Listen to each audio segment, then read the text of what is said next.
Hello there, classical music psycho beings. This is your psycho being in chief, Dave Hurwitz, executive editor at classicstoday.com. Today, we're going to talk about Dvorak's Wind Serenade, his Opus 44, the Serenade in D minor for woodwinds, technically, although there's also a double bass on the bottom. Now, the Dvorak Wind Serenade is the romantic glory of woodwind writing. It is the only wind serenade in the entire repertoire, and I mean the only one that merits comparison with the great works in the medium by Mozart. Nobody else comes close. It's such an easy call, this one. It really is.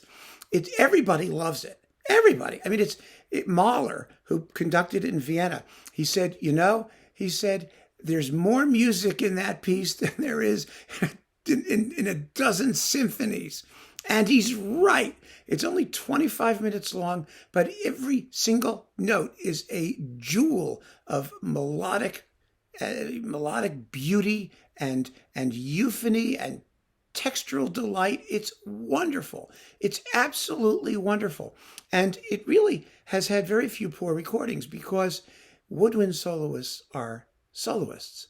You know, when you get together an ensemble of woodwinds, it's not like strings where you have these sort of hacks in the back dragging everybody else down, or a bunch of people that need to have a real corporate sonority, identity, and who have to think and breathe together. Woodwinds aren't like that. These guys are all soloists and they are characters. So if you get a bunch of 13 or so characters all together doing the Dvorak Wind Serenade, it is almost impossible for them to screw it up. And, not that they haven't, but it's very hard.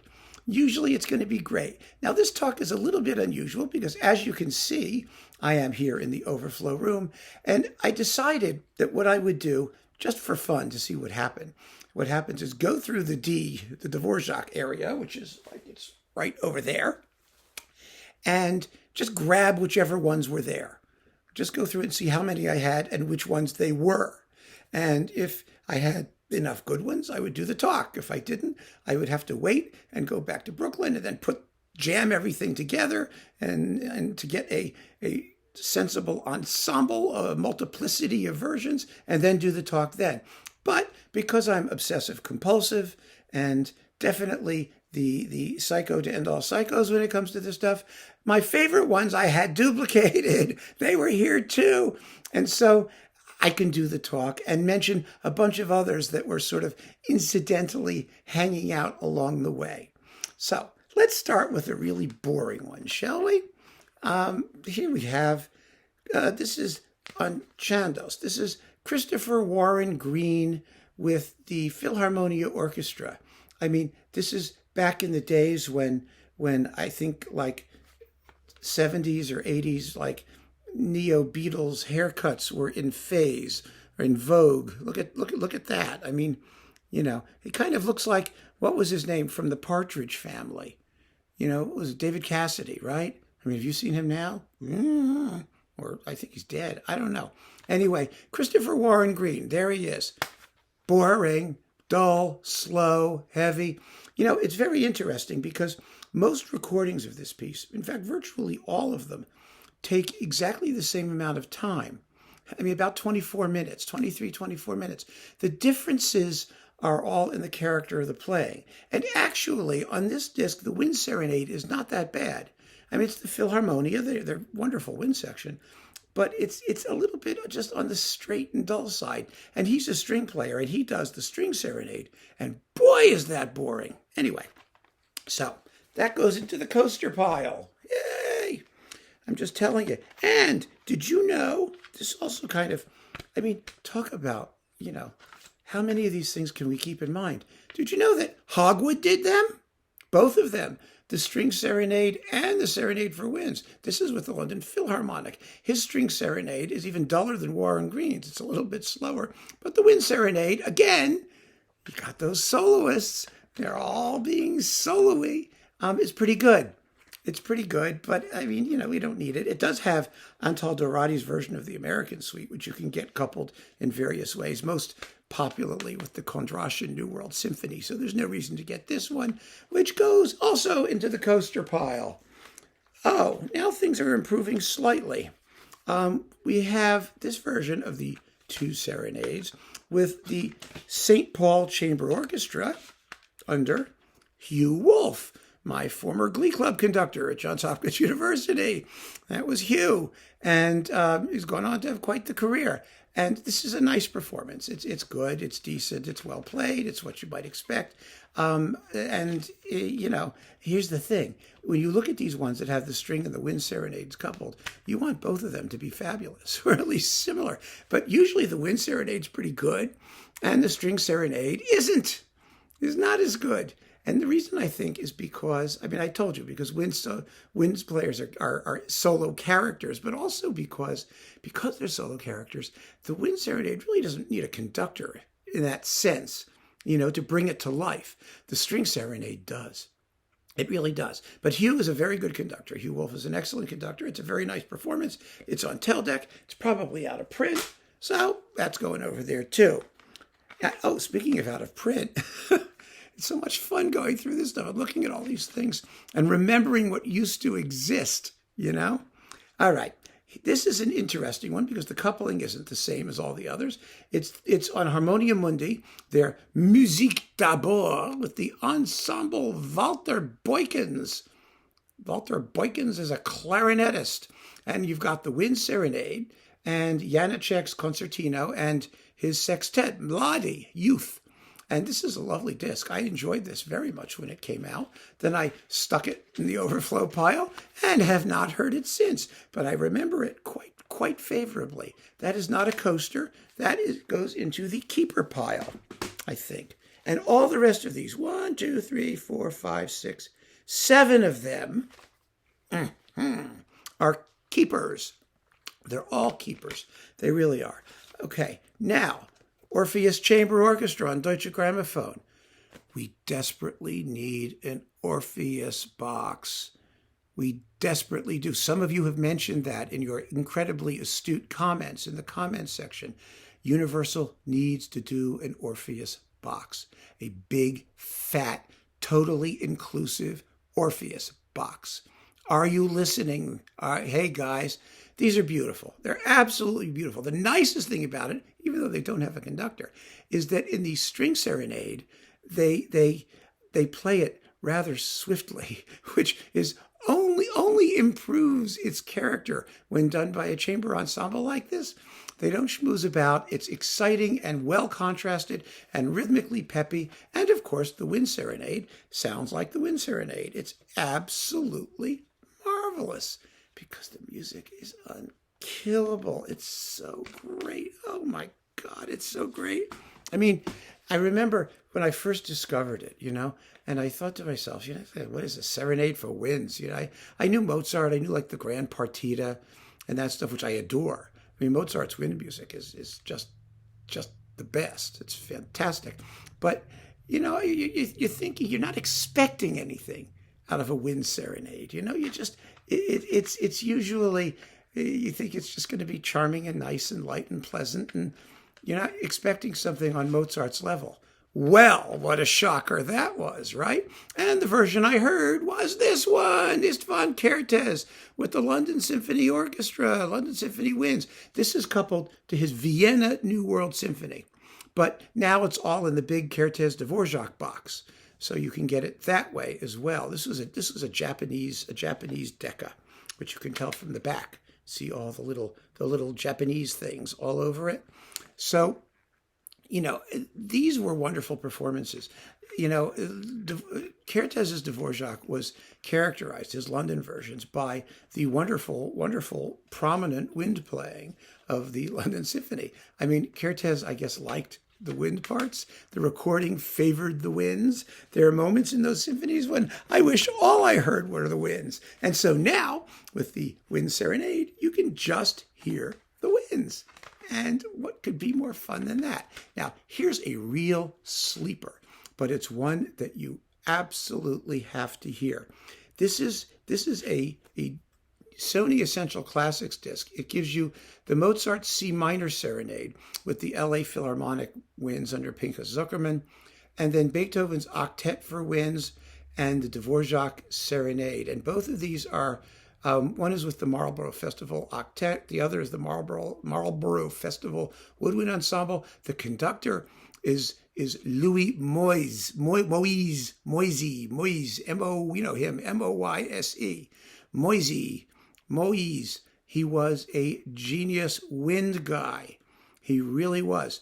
And these Marlborough recordings, you know, they could be hit or miss. It depended on who was there. But, you know, when they had a crack bunch of soloists all just getting together to have a great time, I mean, that's what you hear. You hear the great time. And he was sort of like Moise, I don't know what his name was. I spent my whole life writing about this guy. I write M-O-Y-S-E. I never have to say it. So I'm going to call him Moise, and you're going to leave me alone. Do we agree, please? I really don't want to know how to say it. I don't care. His name is Moise. And his wind serenade, he was like the Chandor Vague of wind guys. You know, Chandor Vague was a string guy, and Moise was the Chandor Vague of wind instruments. They play with so much personality. The whole piece has just a bubbly joy to it that's extraordinary. If you can find this one, you will be very, very, very happy, I assure you. But I want to talk now about the Czech ones. I mean, every Czech ensemble worth its salt has recorded this, but the recordings of it tend to really come and go very, very quickly. I'm very, very surprising to me. I really don't understand why that's true, but Superfund doesn't seem to keep the thing in print. There was this, I don't think this label exists anymore. Remember Discover Classics? I don't know where you bought it in the supermarket or something. I don't know. It was in the bargain bin. This is with the Virtuosi di Praga, conducted by Oldrich Vulček. Is it Vulček or Viecek? Vulček. Anyway, Vulček is conducting, and it's Czech people. Czech woodwinds. Czech woodwinds are always fabulous. They're unbeatable as woodwind sonority people, and it's a wonderful performance of the Wind Serenade. Absolutely. Oops, there they go. I knew that was going to happen. I'm going to have to get them. Wait a second. However, we're still dealing with the Czech stuff. Czech Philharmonic. You got to have Czech Philharmonic on Superfund. Let me take this out of its little container. And yes, the Czech Philharmonic Wind Ensemble, conducted by itself, by nobody, and they don't need anybody, and they are wonderful, as you might expect. This is a great recording if you can still find it. You know, the Czech Philharmonic Wind Ensemble only made this recording. I mean, they must have done, I think they did some Mozart too. I have some. When we do Mozart's wind music, which is coming soon, I promise, I'm going to be talking about them again. Give me 1 second here. All right. You know, I could edit out all the mistakes, but I kind of feel like these talks are like, you know, Julia Child, you know, when she drops the turkey on the floor and picks it up and dusts it off and says, yeah, they'll never know. Yeah, you'll see it. I don't care. I'm beyond shame. So I have 2 more left. Oh my gosh. I'm totally spazzing out here. I'm sorry, folks. I have 2 more left, and they may surprise you. They really may. This one on Naxos with the Oslo Wind Soloists, the Oslo Philharmonic Wind Soloists. Boy, is this a hot record. And the couplings are wonderful. I love this disc. I just love it. I love it. You get the Dvorak Serenade, the Enescu Dixtoire, his Dectet, is what it is, with 10, which is a very unusual and interesting piece in his very sort of strange but haunting, mature style. It's well worth listening to. And Janicek's Mladi, Youth, the Wind Sextet. This is an absolutely fantastic sleeper of a disc, and it's inexpensive. And I'm going to play you a little bit. I'll play you a bit of the opening march from the Wind Serenade, just so you can hear how wonderful this is. It's really, really first class. Take a listen.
beautiful, huh?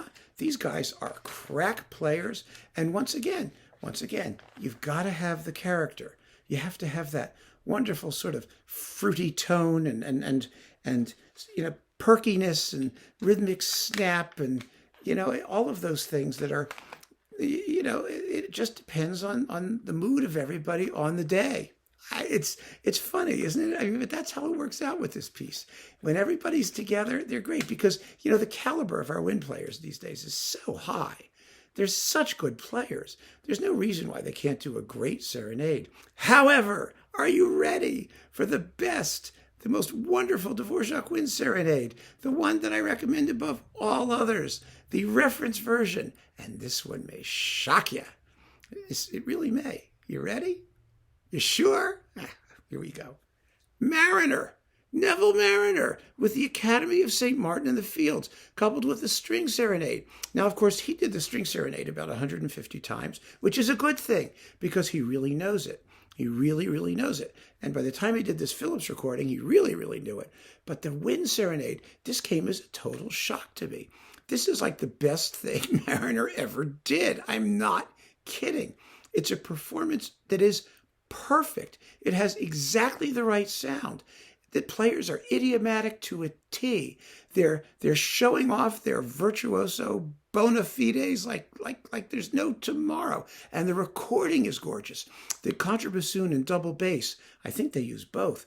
I don't know. You hear that nice woolly sound on the bottom.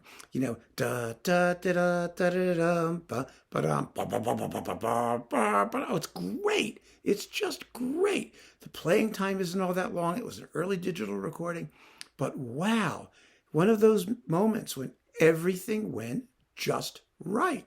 And it still shocks me to this day whenever I play it. But I have this on my iPhone. I have this everywhere. This is one of the great all-time Dvorak discs. Both works, both serenades in virtually perfect performances, fabulously well recorded. And Neville Mariner, I'm so proud of you. I know you're dead, but I'm still proud of you. It was really just an amazing moment. And it just goes to show, Mariner was really good when he got out of the classical period sometimes. Remember his collection of contemporary stuff too, which was just fabulous? He could wake up. I mean, not in Beethoven and not in Respighi's Roman trilogy, but in the Dvorak serenades. If you want both of them, including an absolute stunner of the wind serenade, you're not going to do better than this one. And that is the final word. Keep on listening, folks, to Dvorak's Wind Serenade. You really can't have enough of them. I mean, you really can't, even if they pile up in your overflow facility. They're just wonderful. They're such a joy. Thank you. Take care.